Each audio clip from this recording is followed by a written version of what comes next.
Manchester City sepertinya tak terhentikan di paruh kedua Liga Inggris musim 2023-2024. Tetapi ada beberapa alasan yang bisa membuat mereka gagal memenangkan gelar juara musim ini.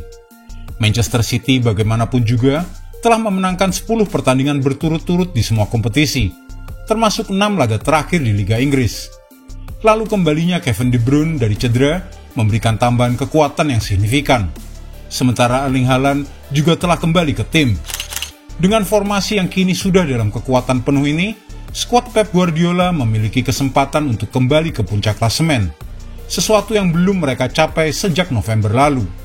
Namun, meskipun banyak yang mengharapkan mereka akan mempertahankan performa seperti saat ini hingga akhir Mei, apakah itu memastikan gelar juara untuk Manchester City?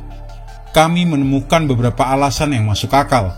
Alasan mengapa City mungkin bisa saja gagal dalam perburuan gelar keempat berturut-turut mereka.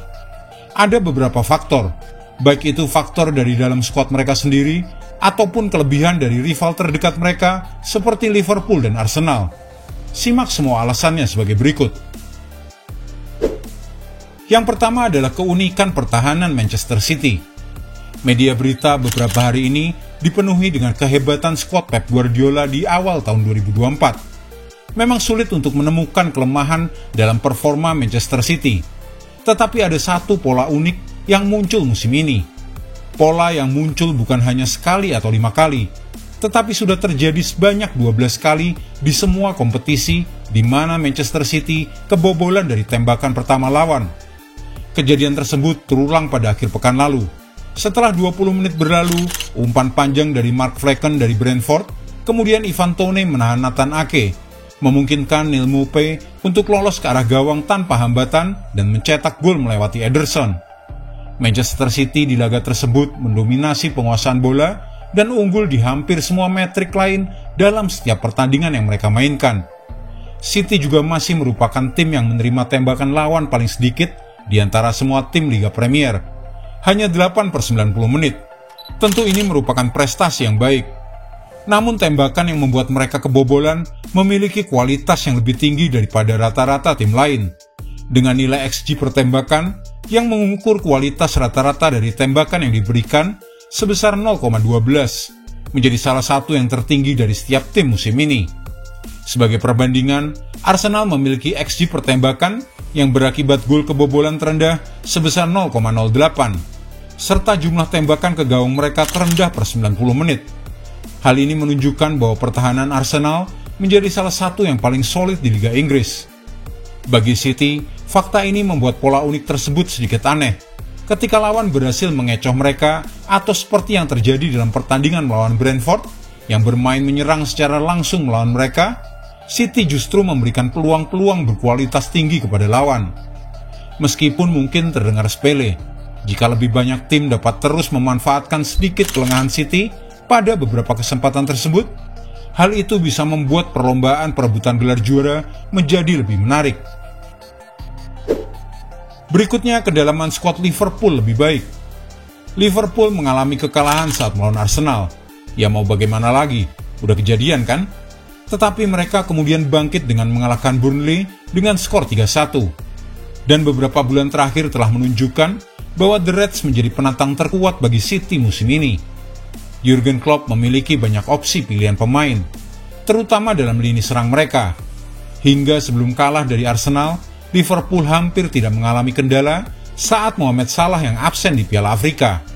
Ini karena Jurgen Klopp bisa menurunkan Diogo Jota, Darwin Núñez, Luis Diaz, dan Cody Gakpo yang total semuanya telah mencetak 36 gol di Liga Inggris musim ini. Meski Manchester City kini memiliki kekuatan serangan mereka sendiri yang telah kembali dengan kekuatan penuh, tetapi Liverpool memiliki opsi pemain yang sangat banyak dari lini depan hingga belakang. Ada pemain muda yang progresif, seperti Curtis Jones, dan bonus yang tidak terduga musim ini, Jarell Quansah dan Connor Bradley.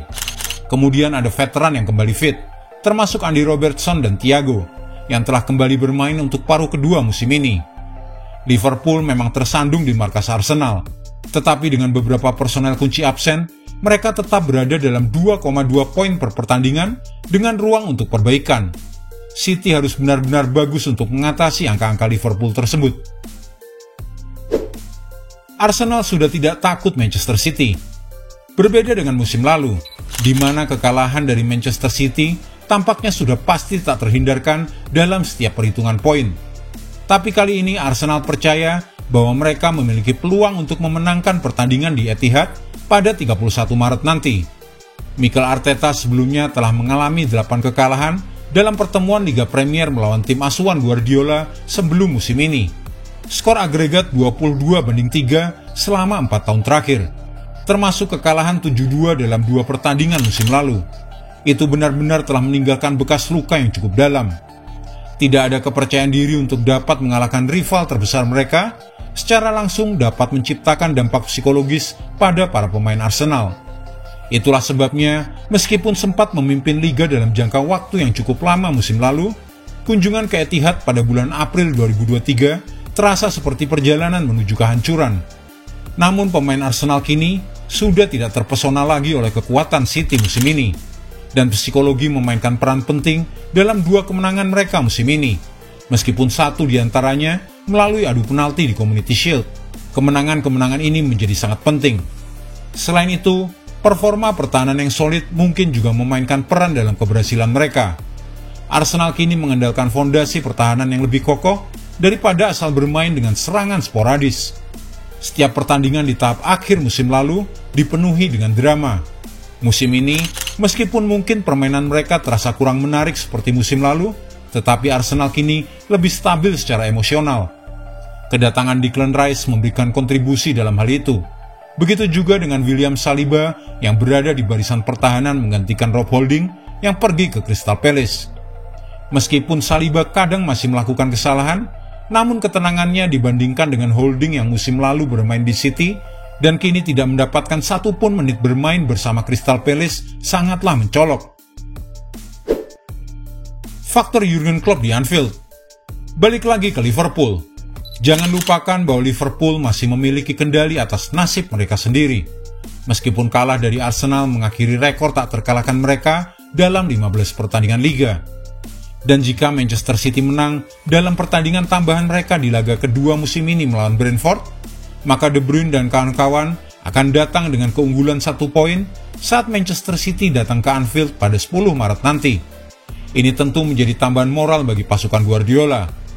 Masalahnya, keputusan Jurgen Klopp untuk mundur pada akhir musim nanti akan dapat memicu ledakan semangat dan inspirasi Liverpool selama tahap akhir musim saat para pemain berusaha untuk memberikan hadiah perpisahan terbaik bagi Jurgen Klopp. Mereka pasti akan penuh nafsu saat menjamu Manchester City bulan depan. Tetapi sejarah pertemuan kedua tim juga berpihak pada Liverpool. Asal kamu tahu, rekor Manchester City di Anfield memprihatinkan. Mereka hanya menang 2 kali dalam 36 kunjungan ke Anfield di ajang Liga dan Piala terakhir mereka. Kemenangan satu-satunya Guardiola di Anfield selama masa jabatannya di City terjadi di balik pintu tertutup selama masa pandemi pada tahun 2021. Dan saat stadion penuh sesak pendukung The Reds, Pep hanya meraih 2 kali imbang dan mengalami 5 kali kekalahan. Jika Liverpool dapat mengalahkan City, mereka akan memiliki modal yang kuat untuk memberikan kado perpisahan impian bagi Jurgen Klopp. Benteng pertahanan Arsenal. Balik lagi ke Arsenal. Ancaman berikutnya adalah skuad Mikel Arteta punya pertahanan terkuat di Liga Premier musim ini. Mereka bukan hanya telah mencatat jumlah clean sheet terbanyak di Liga dengan 8 clean sheet. Dan kehebatan itu mereka ulang lagi saat mencetak 6 gol tanpa balas saat bertandang ke markas West Ham United.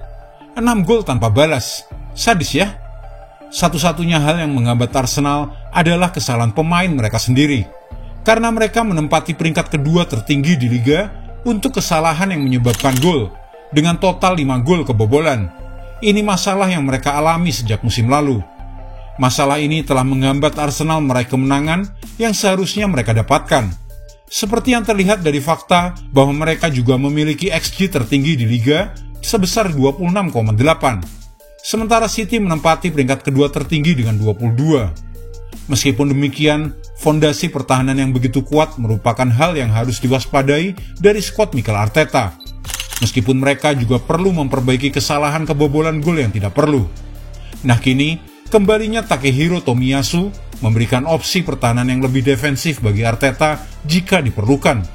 Tidak ada ruang untuk kesalahan. Musim lalu, Arsenal kalah 6 pertandingan dan imbang 6 pertandingan. Musim ini, mereka sudah kalah 4 kali dan imbang 4 kali. Dan yang terakhir, menang 4 kali itu susah. Bagi kami, tidak mudah untuk mengatakan bahwa City tidak akan bisa memenangkan gelar musim ini. Buktinya superkomputer pun masih menjagokan skuad Pep Guardiola untuk menjadi juara musim ini. Komputer super milik Opta memberikan peluang 66,2% kepada tim Guardiola untuk memenangkan gelar ini. Kembalinya De Bruyne dan Haaland telah mengembalikan mereka ke potensi penuh. Hanya orang aneh yang akan menganggap City mustahil memenangkan gelar Liga Premier keempat mereka dalam 4 tahun. Tetapi agar City bisa meraih prestasi itu, mereka harus bermain pada level yang belum pernah terjadi sebelumnya. Ada alasan mengapa rangkaian 4 gelar berturut-turut akan sulit untuk tercapai. Sangat sulit. Manchester City memiliki kekurangan taktis yang bisa dieksploitasi oleh lawan. Dan baik Liverpool maupun Arsenal mampu membuat City kesulitan dalam pertandingan 1 lawan 1. Kebanyakan orang setuju bahwa pemain Pep Guardiola masih memiliki satu level lagi untuk bisa ditingkatkan. Tetapi tidak ada jaminan bahwa level tersebut akan cukup.